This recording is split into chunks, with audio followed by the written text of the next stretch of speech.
So this is a Mustang. Would you like one? Oh, just taking a shit. Is this your opinion about it? Would you rather have a Mustang or a Polestar? This one is roughly like 13,000 euro more expensive. You can pay probably in terms. We can probably find a leasing agreement. Maybe we can exchange for milk. I like milk, especially for protein shakes. No. I think they're not impressed. Not interested, huh? No. Oh, tough crowd, tough crowd. That's not the target audience of a Mustang.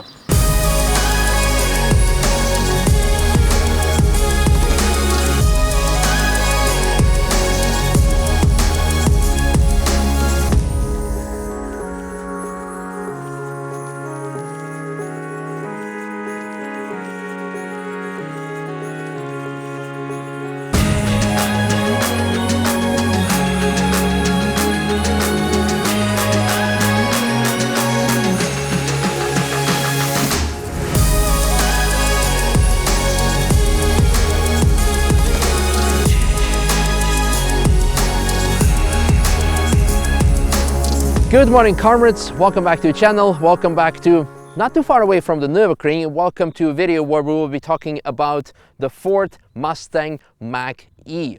Now, a couple of things before we're going to do that. First of all, I believe by now everyone who is interested in buying one or finding out more about it, since the car has been already on the market for quite some time, many of you already should know a lot about it. So I wanted to do something different.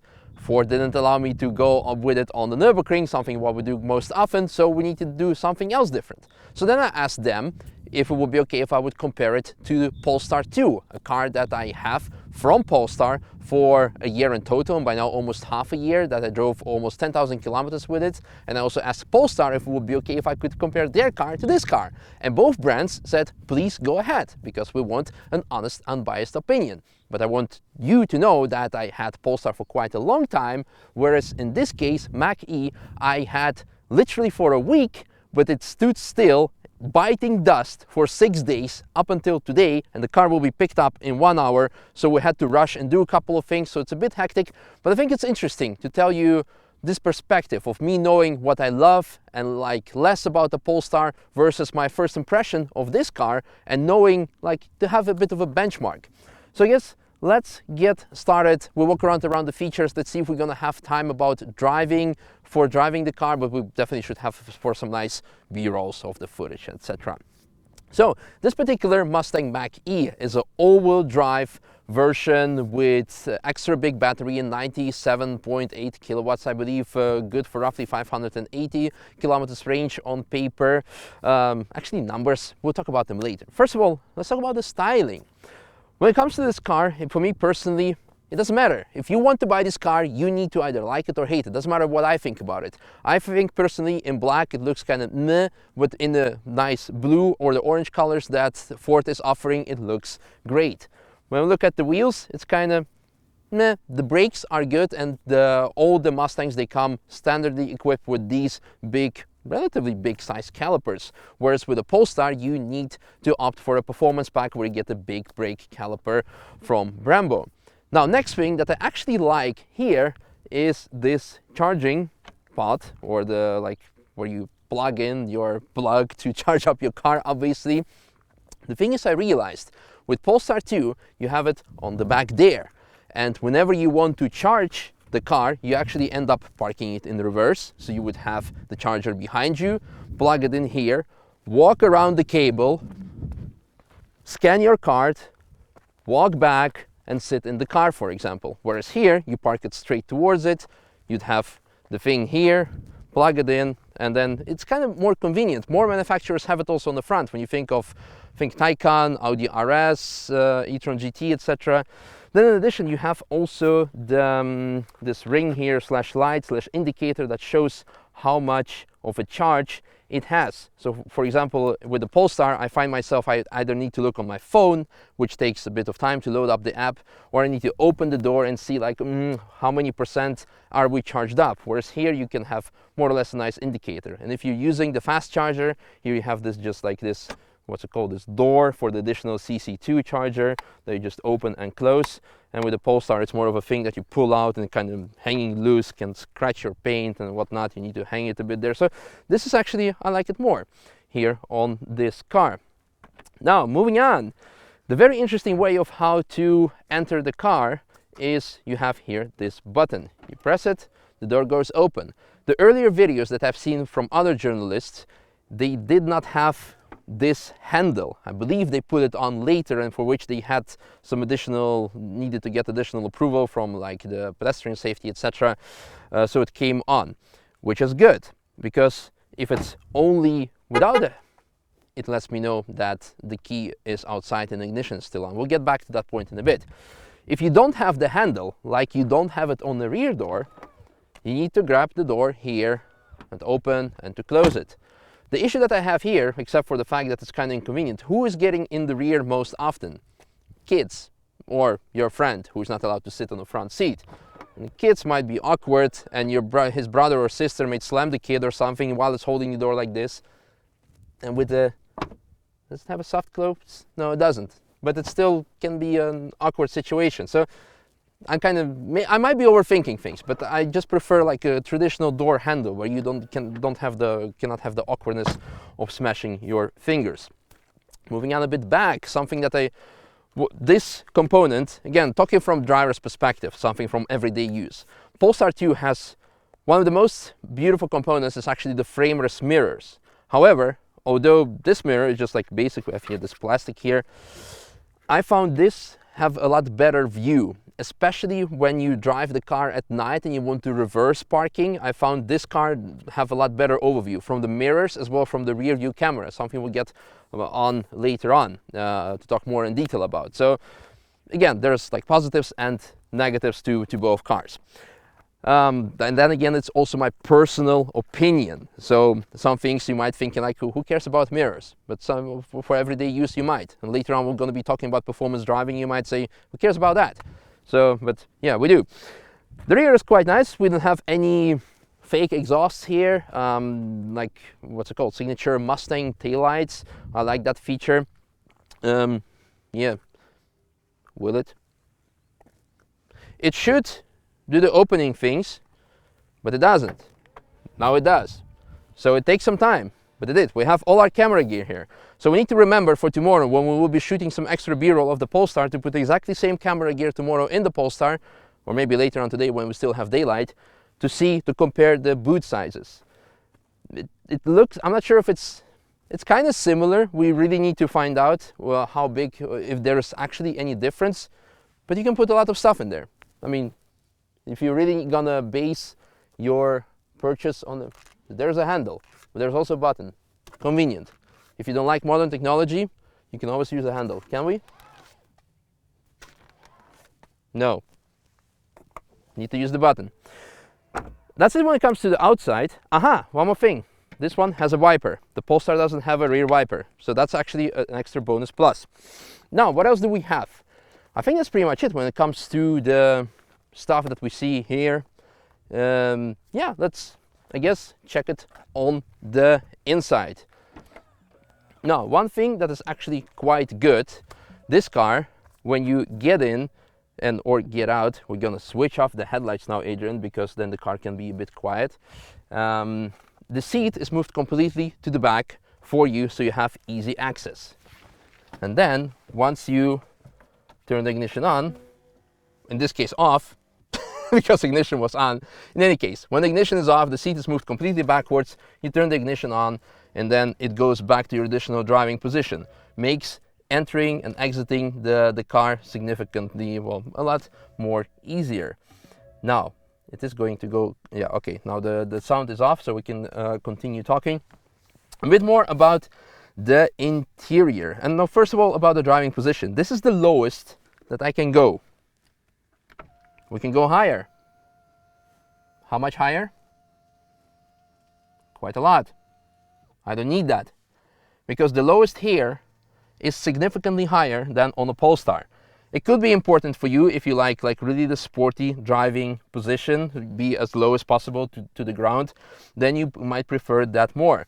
This car in general, since we already started talking about driving, I find personally Polestar driving, for my preference, personal preference, more to my personal style. This means more sporty. So steering is a lot more direct thanks to the Öhlins suspension that you get on the Polestar. Whereas here, it's still, to today's standards, it's good. It's not as sharp as a Tesla, because Tesla is ridiculously sharp, but it's also definitely also not as direct as a Polestar. Because you have also the basic dampers. But then again, if you would spec your Polestar as a basic with basic dampers, you'd probably have also the same softness. Speaking of the softness, the seats significantly more soft than on the Polestar. It's not a big deal, because on the front seats in the Polestar I have no issues with it whatsoever. I find it still one of the most comfortable seats. When it comes to side bolsters, on the Polestar I think they offer a lot more like support, so especially if you do like some more sporty driving, not only on the track but also just like twisty roads, then it offers a bit more support, whereas here you also slide a lot because you have leather, whereas on the Polestar with the normal the base package that I have, you get more support. And speaking of the driving, the brake pedal on this car, I'm not sure if it's on all the cars or because of the way the brakes are flushed or etc. It's a lot more firm on the Polestar, whereas here you do have some brake pedal travel, and it really gets, you really need to get used to it. But again, this is most importantly, this is a personal preference, because at the end of the day, even the Polestar 2 should be used as a daily. I had people getting in with me in the Polestar and say like, Misha, why the hell is this car so like tight? Is this a race car? Like, why is it so firm? The suspension is so hard. It's like so it might be you really need to know that this is just softer, and it could be really your thing. But the difference is definitely very noticeable. Now, another thing what I find actually quite I dislike on this car when it comes to, again, to comparison to both cars, the lane assist is constantly on this car. So you need to automatically, every time you start it, you need to turn it off. Otherwise the car is gonna like correct the lanes for you. Most of the times it goes well, but that one time when it goes wrong, it might go wrong quite badly, and you didn't want there in the first place. So you need to switch it off or turn it on if you want to. On the Polestar you need to turn it on yourself if you want to have it running. Now, when it comes to accessibility, you do have this start button here. There is no engine that you need to start like internal combustion engine, but it does require you to either start or switch off, which in the Polestar you don't have. You just get in the car, you put it in gear, you drive, you put it in park, you get out, done.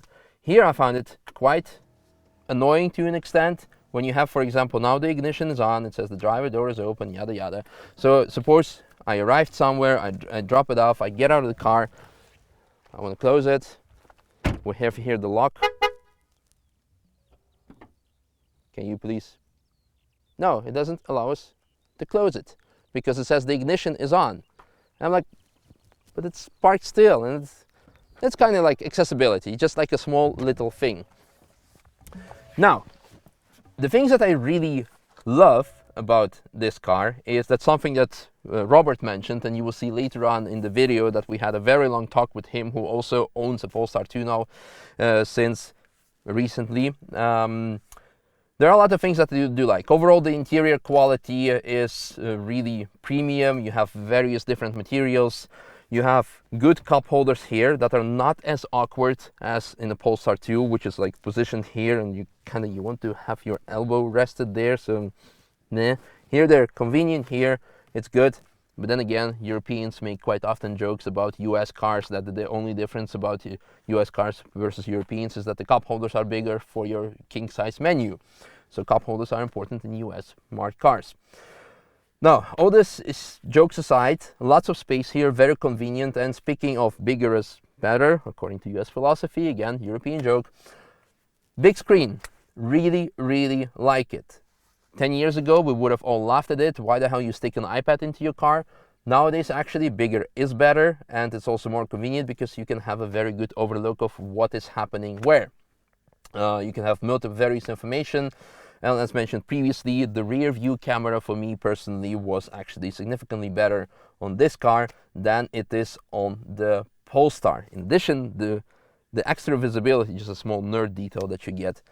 The rear tail lights, the rear gear light, the white light that's engaged when you have the reverse light, is a lot brighter in this car, which contributes to the night visibility when you're reversing it. On Polestar, it's kind of small, and it's yeah, you need to really pay attention where you're going.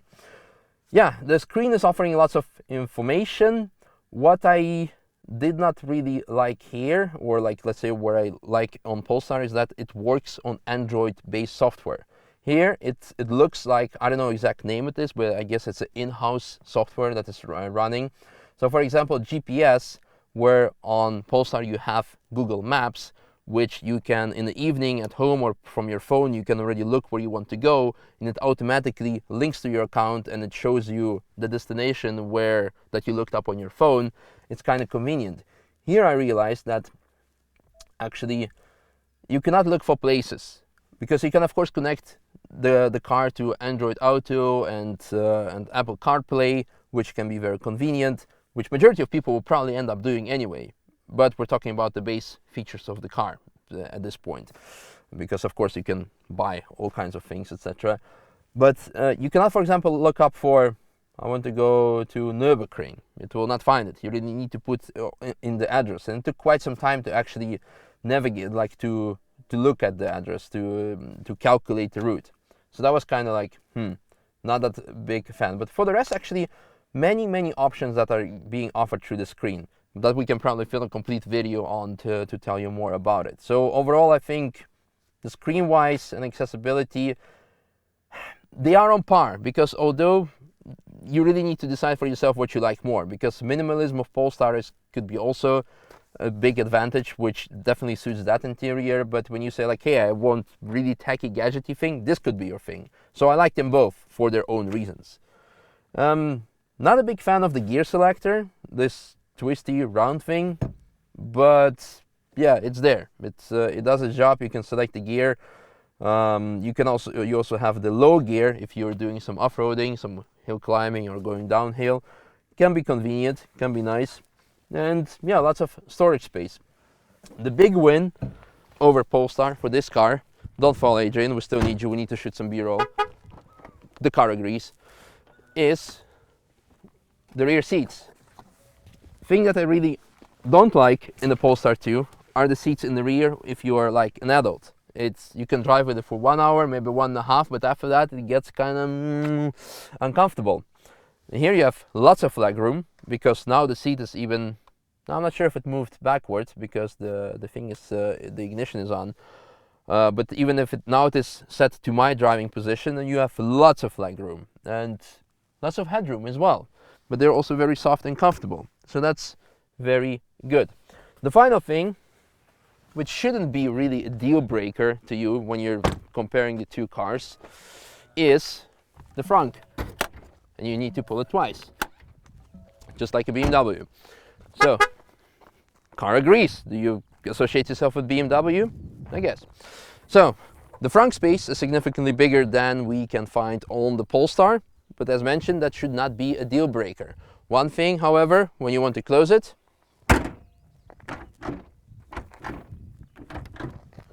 I don't want to break it, but you need to apply some force. So it could be one thing.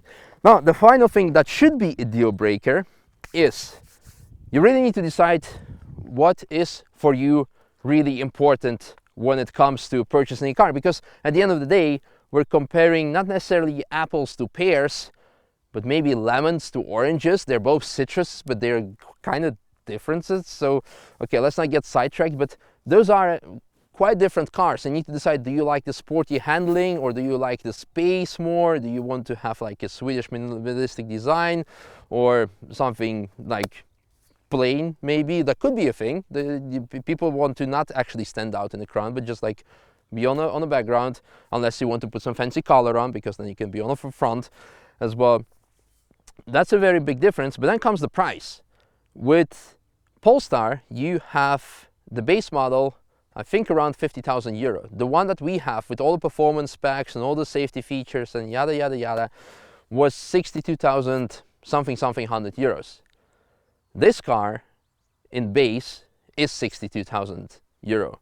The one that is right now here, I'm just gonna look to be on my phone to be precise, to be know exactly, it is around 73,000 with the technology pack 2, so you have the panoramic roof, you have the Bang & Olufsen speakers, etc. The numbers, this car has 351 horsepower and 580 Newton meters of torque, whereas Polestar 2 has, after the performance software upgrades, 476 horsepower and 686, I believe, Newton meters. So it's a faster car, you can also definitely feel it, and it drives really sporty. But if the sporty characteristics are not necessarily your thing, you definitely should go for this car because it could be definitely more comfortable. So you really need to decide for your own. I'm just, again, laying out all the features out there. If you want to have more faster car, then, and at the same time comfortable, then Mustang GT is going to come out soon, which is going to have, again, let me have a look on my phone to be precise. It's going to have 487 horsepower, which is 1 horsepower more. No, 476. No, 11 horsepower more than the Polestar 2 with performance upgrade, and 860 Newton meters of torque, and 0 to 100 in 4.4. But the starting price is going to be from 77. So then an additional 10 probably for extended battery and technology pack. So it's going to be quite an expensive car. And then again, Polestar 3 is going to come out, and yada yada yada. But so in comparison to those two cars, it's quite, yeah, you really have to decide what's your thing. For me, my honest opinion is, as of now, what I'm doing with the cars, which is driving on the track occasionally and just enjoying driving like through the twisty roads that we have here around the Nürburgring, I give Polestar 2 the preference, and also the accessibility and just getting in the car, forgetting about it, and having the Google Maps. Those things are definitely do it for me. If later on I would have children at some point, then probably this might be like a better version just because it's more comfortable and I don't know, kind of like that. You know what? I've been talking for quite some time, and let's actually hear what other people have to say, because as mentioned, this car was standing and biting dust and we had to wash it, and before that happened, some other guests from Apex were around and asked their opinion, and after that we'll ask what Robert had to say about it. So that's it from my side. Let me know what you think of it. I would really like to hear some owners of both cars, of Polestar and Mach E, in the comments to give their opinion, what's their favorite, least favorite feature of their particular car and what they would like to improve, because hopefully both manufacturers are watching and they can see what can be done better and benchmark against each other, etc. So lots of talking, different type of video that you use from me. Adrian's gonna hate me for having to insert all the B-roll, but yeah, that's how life is. See you, bye. I have actually another favor to ask. So I have this Mustang here, and I'm doing like kind of a review, but I might be a bit biased because I'm driving Polestar for quite a long time. Okay. Could I have your opinion on the car? You can just hop in, like touch all kinds of things. Go check it out. Go have a look. I'd like to see what you think of it. I think it's going in the right direction. Okay. I think so. You can go on the other side. Yeah. Doesn't make sound. It does actually make sound. You have like there's a possibility to have sound made. These seats are very comfortable as well. Yeah? Yes. Very good. I like the seats a lot more.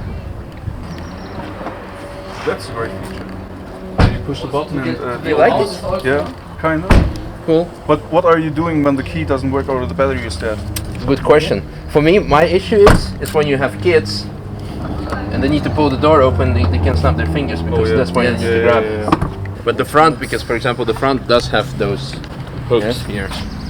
Yeah, it's definitely easier. Easier to get. I wish they had the same thing, like the handle, Yeah, on the back. on the back, yeah. That was great. It's beautiful. Very smooth and elegant in the interior. It's not too much. Yeah, it's minimalistic. Not like Tesla with 20,000 TVs, and it's just... Oh, you have even extra stuff in there. Oh, it's a good car. Nice. If you fit in the back. Yes. I still have space. And it's because look, when I close the door, then the seat's gonna move forward, I think. Let's start. Yeah, it's moving forward. And are you sitting now comfortable? No, I'm sitting comfortable, yeah. A lot of people hate the front, but I kind of like it. It's good that it's not too futuristic like Mach. Yeah, Like yeah. some other electric cars, they are. It doesn't look like a car anymore. Yes. With this one, Right. Kind of looks like a Levante, Okay. like a Maserati Levante. Yes. I guess that's good. The front. Then A little bit. Italian design. Do you have space in the front too? Yeah. Oh well. I mean, you can take those brackets out. It's Yeah, just a you few can take it clips. out and. Just a few clips and then you have more space. It's a great car. Yes. Yeah. It's a great car. It's beautiful. Beautiful car. How much do you think it costs?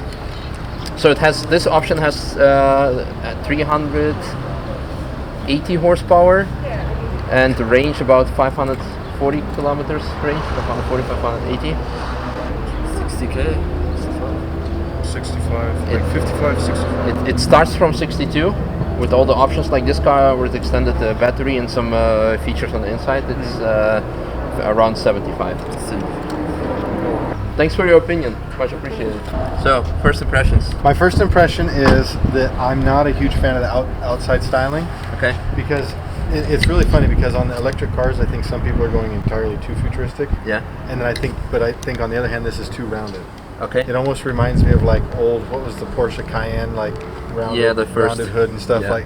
So I'm not too in love with that because I think it could have been sharpened up a little bit and just, I don't know, maybe make it look a little more modern. I Yeah. don't want overly futuristic, but I think a little bit more modern. No, but I mean overall I think it looks like it's well built. I was looking at all the body lines and just the overall construction. I mean, just when you come over here and hit this button, you know, it's all quality. You can tell that everything about it, like working the door, feels like a let's just say a company that's been around for a long time. It feels like their car should feel. Well, I haven't even sat inside of it yet. Let's check that Go for out. it. What kind of sound system does this have in it? It's like some premium Bose 15 speaker. No, Bang & Olufsen. I say that because when I turned it on, I could hear that it was actually a really nice sound system. Just it made some noises. Yeah. And you could tell it was quality. This is kind of cool. I'll give him this.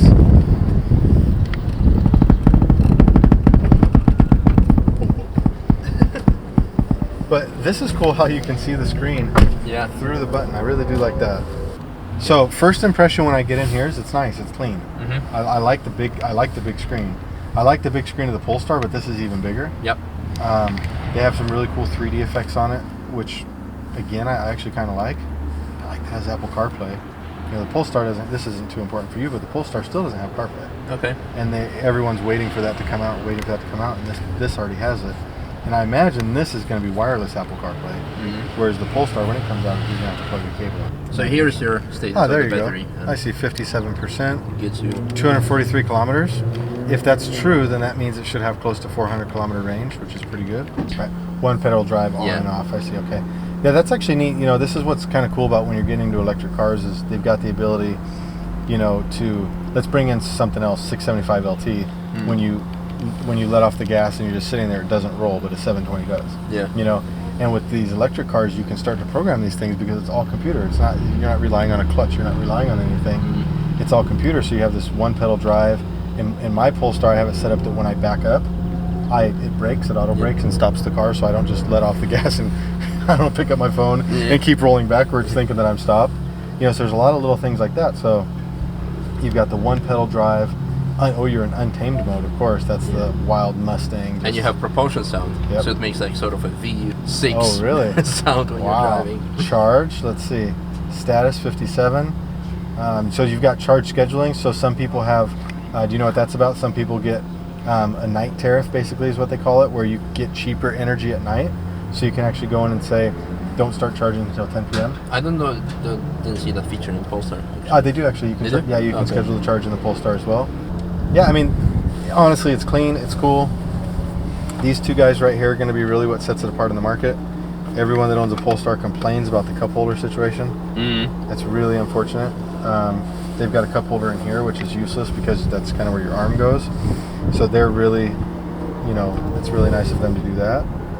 Another thing that's nice about this that I would say is better than the Polestar is that there's no piano, what do they call it, piano finish black paint that's going to get scratched up, because that will ultimately get damaged in my car. It'll get scratched up over time. So, but no, I mean, as a whole, I like it. I like that all of the finishes are leather in this one. That's obviously an option we could take in the Polestar, but I didn't. So I think it's a €4,500 option. Could be, yeah. So I didn't go the low. I went to the mid-level one on mine because I like how it looks. But I'm starting to notice that maybe dust and dirt gets in it, and you have to work on getting it out of there. Yeah, the seats are definitely like also very soft. They're cushy, you know what I mean? Cushy. I will say that I drove again 11 hours down to Italy in the Polestar, and of all the cars that I've driven there, short of maybe back when I had the A8 Long, which was really comfortable seats, it was the most comfortable seat, and after 11 hours I didn't want to get out of the seat, so I was really happy about that.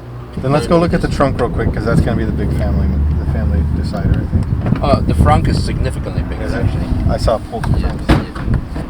Yeah, you can unscrew these things. Yeah, and then you can take them out and just have whatever you want up here. Yeah, I like that. Now this is for when you go to the normal chargers. Yeah. And you're just going to go up to 11 or 22 kilowatt. I don't know what this does. Probably 11. And then let's go see the trunk. Do they give an option for your phone to be your key? See, I don't think this is bigger. It's not as deep. Yeah, I would almost say that the Polestar might have more trunk space, because I think the Polestar is deeper. This feels like it might be a little bit wider, but then on the Polestar you've got that big hole in the back. Yeah. Which is here filled with equipment. I mean, you obviously get something in there, but ooh, is that a Ford wall box? Look at that thing.